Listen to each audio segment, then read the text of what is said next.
Hello friends, आप सभी का हमारे एक नए वीडियो में स्वागत है। फ्रेंड्स, इस वीडियो में हम बात करने वाले हैं diploma in operation theatre technician के सिलेबस के बारे में कि आपका फर्स्ट ईयर में क्या सिलेबस रहेगा और सेकेंड ईयर में क्या रहेगा, और आपका जो एग्ज़ाम होगा उसमें कितने क्वेश्चन पेपर आते हैं, कितने आपको एग्ज़ाम देना होगा, और क्वेश्चन जो आपके आते हैं वो कहाँ कहाँ से आते हैं, सारा कुछ इस वीडियो में बताने वाला हूँ। सो आप सभी लोग इस वीडियो को लास्ट तक वॉच करना, और मेरे यूट्यूब चैनल को सब्सक्राइब नहीं किया तो कर जरूर लेना, और दोस्तों में भी इस वीडियो को शेयर कर देना। तो सबसे पहले जान लेते हैं फर्स्ट ईयर का जो सिलेबस रहने वाला वो क्या रहने वाला। तो यहाँ पर आप लोग फर्स्ट ईयर देख सकते हैं। तो यहाँ पर कितने क्वेश्चन पेपर होंगे, तो फर्स्ट पेपर होगा, सेकेंड पेपर होगा, मतलब आपको 2 पेपर देना होगा, फर्स्ट और सेकेंड।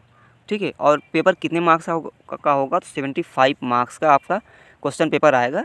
ठीक है, फर्स्ट पेपर भी 75 मार्क्स का और सेकेंड पेपर भी 75 मार्क्स का। उसके बाद आपका जो पासिंग मार्क्स है वो 50 है, मतलब आपके 50 मार्क्स होने चाहिए। यहाँ पर 25 नंबर जो कि आपको कॉलेज की तरफ से मिलेगा इंटरनल असेसमेंट का। ठीक है, अब यहाँ पर 50 कैसे आपका होना चाहिए जैसे आप पास हो जाएं। यहाँ पर जैसे 75 का पूर्णांक है, ठीक है, 75 में से मान लिया आपके कितना नंबर आ गया है, 35। उसके बाद यहाँ पर 25 असेसमेंट है, तो 25 में से अगर आपको कितना मिल गया, 15 नंबर। ठीक है, तो टोटल काउंट करके कितना हो जाएगा, 50। अगर आपका 50 टोटल काउंट करके हो रहा है तो आप पास हो जाओगे। ठीक है, उस सब्जेक्ट में चाहे फर्स्ट पेपर हो चाहे सेकेंड, पास हो जाओगे।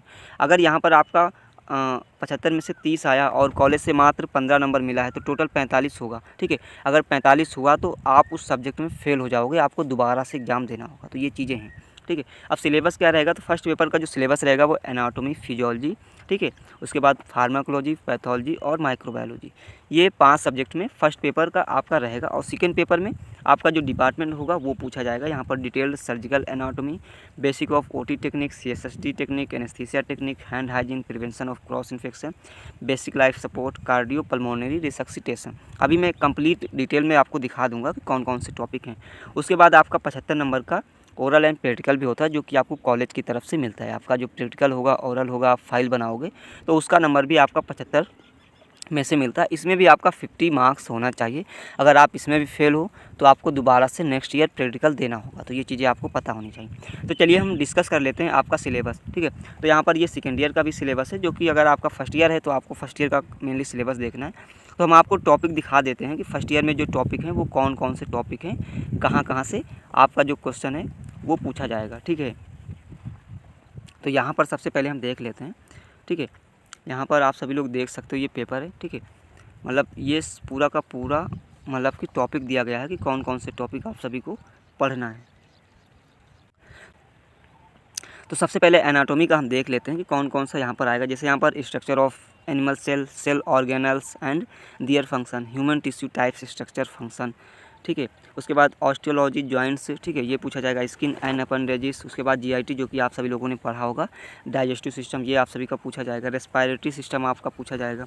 यूरिनरी सिस्टम, यूरिनरी ट्रैक्ट से आपका क्वेश्चन आएगा। मेल रिप्रोडक्टिव सिस्टम, ठीक है, और फीमेल रिप्रोडक्टिव सिस्टम भी आप सभी का काफ़ी इंपॉर्टेंट है। तो ये सिलेबस आपका हो गया। उसके बाद आपका यहाँ पर जनरल एनाटॉमी में एंडोक्राइन सिस्टम हो गया। ठीक है, उसके बाद ब्रेन एंड स्पाइनल कॉर्ड से भी क्वेश्चन आप सभी का पूछा जाएगा। यहाँ पर लिखा हुआ डिटेल्स नॉट रिक्वायर्ड। उसके बाद ब्लड आपका काफ़ी इंपॉर्टेंट है। ठीक है, उसके बाद सेंसरी ऑर्गन काफ़ी इंपॉर्टेंट है, जिसमें आई, ईयर, नोज, टंग, ये आपका काफ़ी इंपॉर्टेंट है, पूछा जाता है।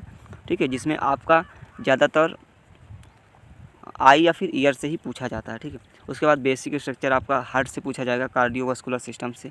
ठीक है, लिम्फेटिक सिस्टम आपका, इम्यून सिस्टम। तो ये टॉपिक हैं जो कि आप सभी को पढ़ना है। ठीक है, उसके बाद पैथोलॉजी, फार्माकोलॉजी और माइक्रोबायोलॉजी से क्वेश्चन यहाँ पर आप लोगों को क्या क्या मिलेगा।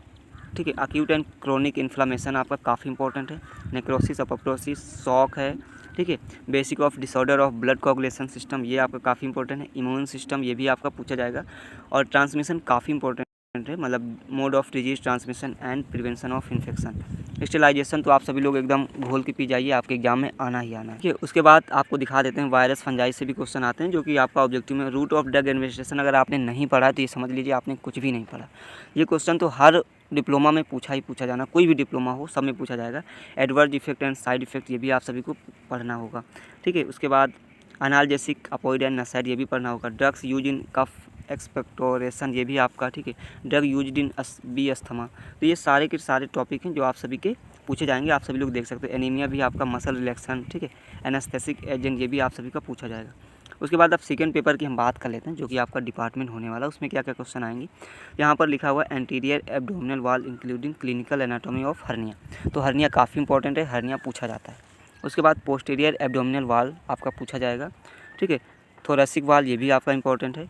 Concept of meninges and scalp ये भी आपका इंपॉर्टेंट है, ठीक है। Surface anatomy and important body landmark, अब ये हो गया। उसके बाद यहाँ पर कंसेप्ट ऑफ मीडिया स्टेनम ये भी पूछा जाएगा। सेंसरी ऑर्गन ये भी पूछा जाएगा, स्किन जो आपका डिपार्टमेंट में भी और कॉमन में भी है। अप्लाइड ऑकुलर एनाटॉमी मतलब आपको आँख से रिलेटेड पढ़ना, ये भी आपका काफ़ी इंपॉर्टेंट है। Location of major muscle of body ये भी काफ़ी इंपॉर्टेंट है, ठीक है। उसके बाद hand wash and surgical scrubbing ये भी काफ़ी इंपॉर्टेंट है, पूछा जाता है। उसके बाद प्री ऑपरेटिव ये आपका काफ़ी इंपॉर्टेंट है। पोस्ट ऑपरेटिव ये भी आपका पूछा जाएगा, ठीक है। स्टेलाइजेशन तो आप सभी लोग एकदम मैंने बोला ही घोल के पी जाइए, आपका डिपार्टमेंट में भी कॉमन में भी, ठीक है। CSHD भी काफ़ी इंपॉर्टेंट है। उसके बाद various position use in different surgeries, तो आपका पोजीशन जो कि सुपाइन प्रोन ये सब पोजीशन है जो कि आप सभी को पढ़ना होगा। एनेस्थीसिया आपको पढ़ना ही पढ़ना है, उसका डायग्राम आप सभी को बनाना आना चाहिए, क्योंकि डायग्राम बनाने के लिए काफ़ी आता है, ठीक है। उसके पार्ट्स भी आपको पता होने चाहिए। उसके बाद गैसेज यूज्ड इन एनेस्थीसिया, तो यहाँ पर ऑब्जेक्टिव में आप सभी को देखने को मिलेगा। ट्राइएज काफ़ी इंपॉर्टेंट, ये भी आपका एग्जाम में पूछ लिया जाता है। इंस्ट्रूमेंट से आपका पूछ लिया जाएगा, ऑब्जेक्टिव में पूछा जाएगा, बाकी डायग्राम बनाने को बोला जाएगा, या फिर 5 इंस्ट्रूमेंट लिखने के बाद इन्फेक्शन कंट्रोल इन OT ये भी आपका इंपॉर्टेंट है। Basic idea of different IV fluids ये तो काफ़ी इंपॉर्टेंट है, आप सभी को पढ़ना ही पढ़ना होगा। नीडल्स, सूचर्स एंड नोट्स ये भी आपका पूछा जाएगा। उसके बाद कॉटरी काफ़ी इंपॉर्टेंट है, और कॉटरी पर मैं नोट्स आप सभी को शेयर कर दूंगा, तो आप सभी लोग पढ़ लेना। Hand hygiene and method of hand washing ये भी काफ़ी इंपॉर्टेंट है, ठीक है। और प्रिवेंशन ऑफ क्रॉस इन्फेक्शन तो ये भी आप सभी का काफ़ी है। उसके बाद कोड ब्लू ये भी आपका पूछा जाता है। BLS भी काफ़ी इंपॉर्टेंट है, जो कि आपको डिपार्टमेंट में भी देखने को मिल सकता है, कॉमन में भी देखने को मिल सकता है। तो इतना टॉपिक है जो आप सभी को पढ़ना होगा, ठीक है। तो आई होप कि आपको सारे टॉपिक दिख गए होंगे कि कौन कौन से टॉपिक आपके एग्जाम में पूछे जाएंगे। मैंने क्लियर कर ही दिया है कि आपका जो एग्ज़ाम होगा वो फर्स्ट पेपर होगा और सेकेंड पेपर होगा, और 50% मार्क्स पासिंग मार्क्स होता है, तो ये चीज़ आप सभी को क्लियर करके रखना है।